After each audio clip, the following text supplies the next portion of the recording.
Hey guys, my name is Jenna. I am a SLPA in the state of California. If you clicked on this video, you are probably a SLPA that is looking for a new job. Maybe it's your first one and you just want to know what red flags to look out for, questions to ask in your interviews. So if this is you, just keep watching and we'll get into it. So a little bit of background about me.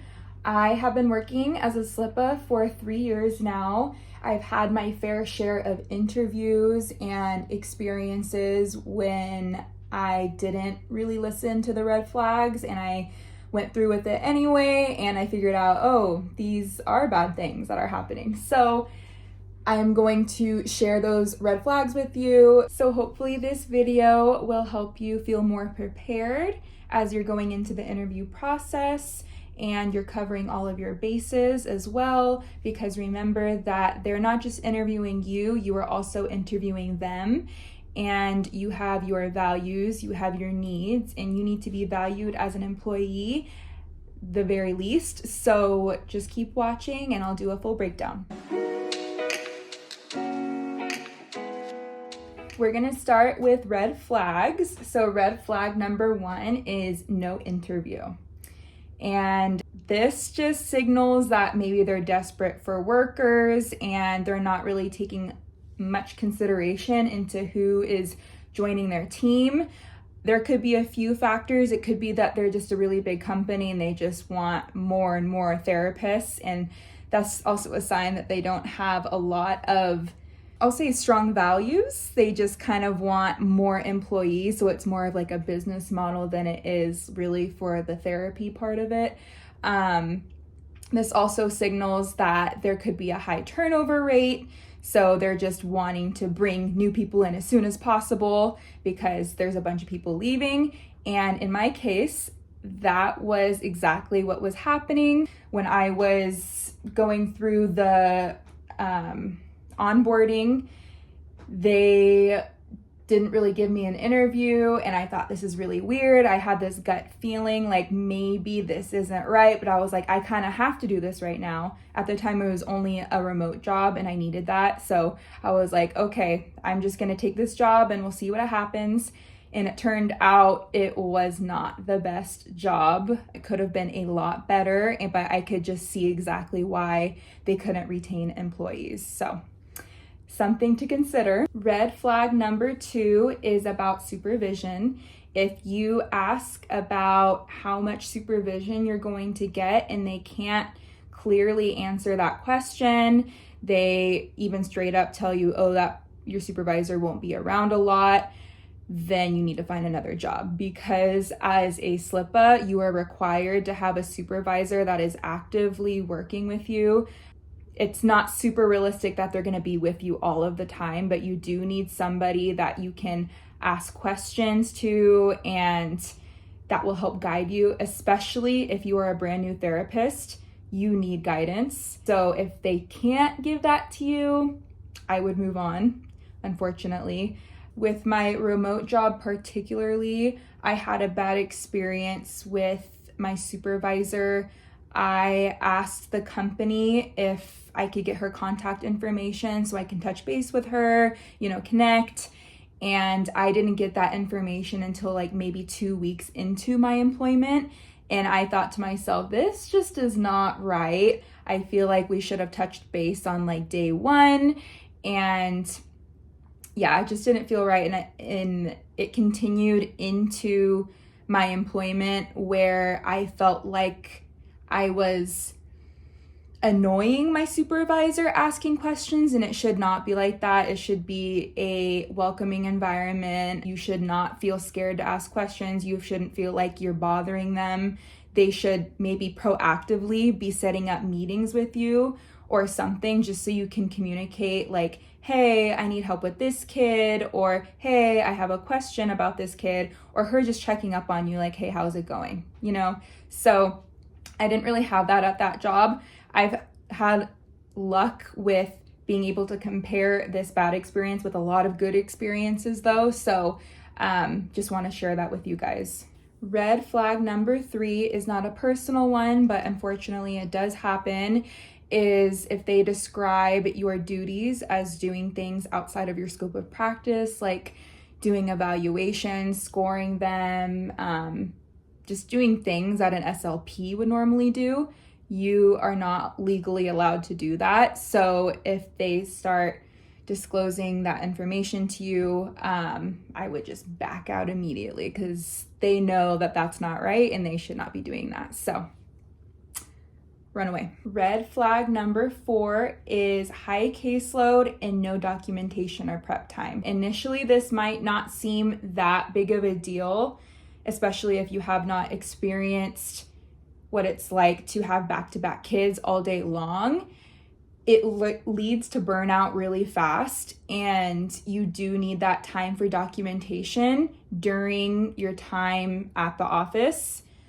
Otherwise, you're going to be doing it at home, and that's cutting into your personal time, and you need work-life balance. So that's an absolute no. I would walk away. Red flag number 5 is poor or delayed communication. So let's say you're emailing back and forth and you see in their email that they have a lot of grammar issues and typos, and it just doesn't seem very professional. That's not really a good sign. Also, if you are trying to communicate with them about this job and they're not doing a very good job at getting back at you, that's a red flag as well, because just imagine when you do get the job and you're trying to communicate with them, and that's going to be difficult. You already have your fair share of work, and adding miscommunication on top of that is really going to make your life difficult. Trust me, I have experienced it. It is not fun. It leads to a lot of frustration, and you regret taking the job in the first place. So don't do that. Red flag number 6 is abnormally low pay or abnormally high pay. So we have two opposite sides of the spectrum. Low pay means that they probably don't really value their employees. They need to pay you, they need to value you. That's just bottom line. The other side of the spectrum is the high pay, and it makes you wonder, well, why am I getting paid so much? What's the catch here? So you might want to ask them some questions about that, like, am I still going to get benefits if that's something that you were looking for? What is my caseload going to be like? So just ask some of those questions to get to the bottom of it. At the end of the day, maybe they just pay really well and they value their employees. That could be it, but make sure to ask the questions, because if you jump into it and you don't know what you're getting yourself into, you're screwing yourself over. So ask the questions. Next, we're going to go over some questions you should be asking in your interviews to cover all of your bases and to get to know the employer a little bit better. Number 1 is, who will be my supervising SLP and how often will we meet? That is a very important question, because supervision, non-negotiable. And what does collaboration between an SLP and an SLP look like here? So that kind of opens the floor for them to give you more of like a detailed answer rather than just giving you like a generic one. I think that would be really telling. Number 2, as we previously discussed, is how is the daily schedule determined and will I have time for documentation?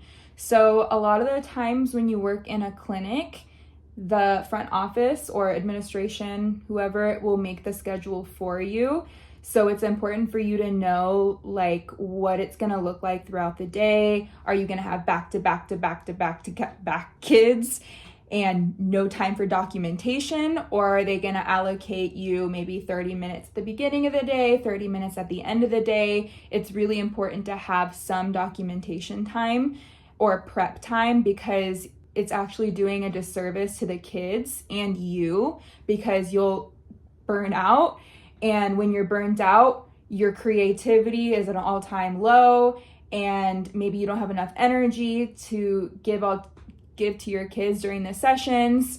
So it's just really important to ask that. And also, you don't want to be doing notes at home, period. Number 3 is one of my favorite questions because it's very important to me, and I have seen what it's like on both sides. Is there pay for cancellations? So each company is going to be different. They might just say, no, there's no pay for cancellations at all. Another company might say, we do pay for last minute cancellations or same day cancellations, but if they cancel ahead of time and they can't fill the spot with somebody else, you won't get paid. So it really depends. I have had all three situations of like getting paid for only last minute and then not getting paid at all for cancellations. I personally don't recommend the one with no pay for cancellations because it is really going to put a dent in your paycheck. So obviously the best case scenario is getting paid for cancellations, but it's not the end of the world if it's only last minute cancellations. Another good question to ask if they do allocate some documentation time is, will I get paid for that documentation time? And is it the same rate as my therapy pay? I've had different experiences with this where I won't get paid for documentation time, or maybe I'm getting paid a different rate. It could be like half of the therapy rate, or I just get paid the same rate for the entire day. Number 4 is kind of an obvious one, but it's about paid time off. What are the benefits like health insurance? Do I get holidays off and are those paid?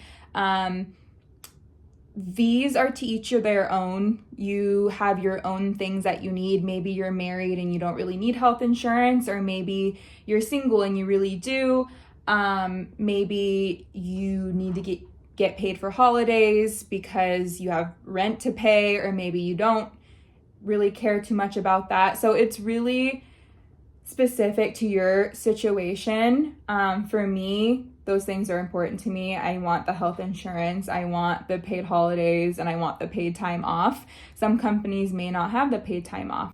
So make sure to ask that question. Number 5 is, will materials be provided or will I be expected to bring them in and pay for them myself? Another good question is if there's reimbursement for materials. So let's say you go to Walmart and you find a toy and you're like, this is really great for the clinic. If you bring it in and you share it with everybody, will they reimburse you for that? I've had a really good experience with my current job where they're very open to getting new materials for the clinic. So if you propose a game, a material off of Teachers Pay Teachers or something, and you show it to them and they think it'd be a good addition to the clinic, they will happily buy it for us. So that's a really good situation to have. It's not going to be everywhere, but it's something that you could ask about. Number 6 is, how would you describe the communication and collaboration between therapists? So this kind of gives you a window into what the work culture is like. Like, are the employees friendly with each other? They like talking, they like collaborating, sharing ideas, or is it more of an independent culture where each therapist is on their own and they don't really like talking to each other? This is kind of an important one for me because I've had the experience of working really closely with other therapists, and it's just the greatest experience. You like look forward to going to work each day. You never want to be in a job where you don't look forward to going to work because there's not a lot of connection and there's not a lot of communication between the other therapists. It's really important to ask that question and to ask them more of like an open-ended question. So they're just going to give you the answer of like what it is, and you can either decide if that's for you or if it's not. Number 6 is, how do you support new hires in their first few weeks? So this is kind of another good open-ended question to see how they answer. If their answer is more thoughtful, that's a green flag. If they have steps in place, or if it's more like, oh, well, we'll help you if you need it kind of a thing, then it's kind of a red flag, not gonna lie. So yeah, it's better for them to have a more complex answer and for you to feel good about entering this job. Number 7 is, are there any additional duties outside of providing direct therapy? And this will give you a very clear response, hopefully, about what they expect of you, and whether or not you want to move forward. Number 8 is, what values are most important to your team when it comes to providing therapy services? So this will give you kind of an idea of how they answer the question, whether they are more in it for helping the kids or if they're more in it for the business side. I have kind of seen a little bit of both, and it's kind of interesting to see how they would answer this question. So if you have this kind of gut feeling that you're like, this kind of feels impersonal, and you are really wanting to work for a company that is a lot more personal and really, really cares about the kids, this is a good question to ask. Number 9 is there a structured process or timeline for performance reviews and potential pay increases? So this is an important one because obviously you want to work for a place that allows you to grow, and also one that recognizes your value and your hard work, so they give you a pay increase. Usually how it works for the places I've worked at is they will have yearly reviews where they review your work over the past year, and with that they will offer you a bit of a raise. They should do that. I haven't heard of a place that does not. And number 10 is, what are some challenges that past SLPAs have faced in this role? So this opens the door for the employer to identify maybe some problems that were had, whether it be the SLPA themselves, how they talk about the situation and that SLPA. If they talk badly about somebody, that's a red flag. But if they're able to identify, oh, maybe this wasn't the best situation on their part, what did they do to mitigate that? What did they do to make it better? It just kind of gives you an idea of how they like problem solve, how they treat their employees, stuff like that.